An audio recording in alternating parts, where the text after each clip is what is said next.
Hello and welcome back to Shakesyear. We are working on Sejanus, his fall, and we get to hear from Silius again today in Act 3, Scene 1. Silius being the one who is currently on trial for extortion and being a traitor, but which he wasn't. But these are trumped up charges put together by Sejanus and his team because they want to get rid of him because they feel threatened by the Agrippina group.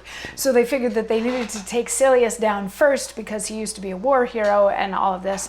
So Silius was like, how do you not remember all these great things that I did for you? This, all of these sacrifices that I made for the country, they were all for Caesar and everything. But then we had Afer reading out a quote from when they were spying on Silius and others over at Agrippina's house, wherein Silius apparently said that, he made Rome.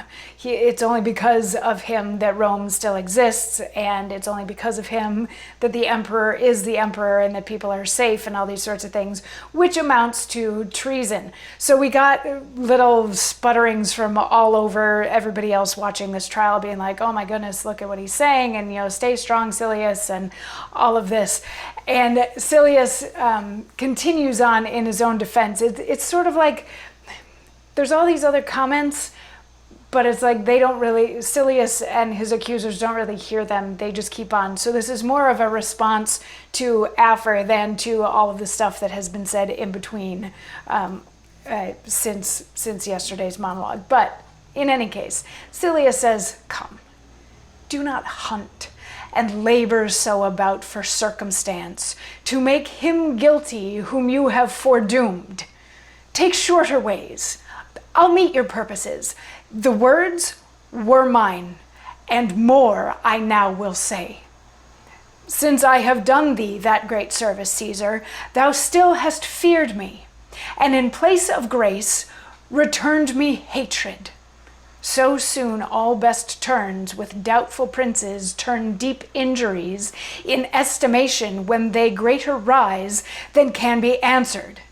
Benefits with you are of no longer pleasure than you can with ease restore them that transcended once. Your studies are not how to thank but kill. It is your nature to have all men slaves to you, but you acknowledging to none.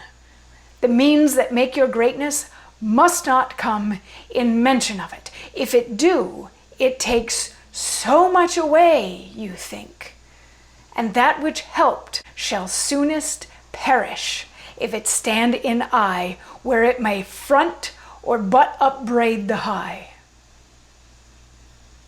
So he's like, all right, if I'm going to be accused of treason for saying the wrong things about Caesar, about the emperor, here we go. I'm going to say some more wrong things about him. I'm going to say that you, Emperor Tiberius Caesar, I did all these great things for you, and you are afraid of me as you're afraid of lots of other people. And you only want to bestow benefits or favors that you can recoup super fast without having to think about it or without having to thank anybody.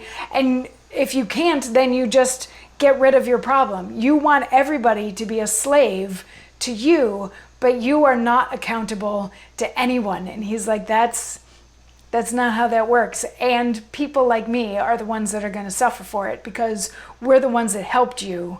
So you have to get rid of us first so that other people don't realize that we helped you. So once he's done with this monologue of shaming the emperor, there's a lot more chatter from around the Senate of like, oh my goodness, will somebody please just get him to shut up, and he needs to stop talking, and he's way out of line, and all those sorts of things. And Sejanus calls for a censure to get him to be quiet, but Silius will not yet be quiet. He's got another monologue that we will hear tomorrow. I'll see you then. Mwah.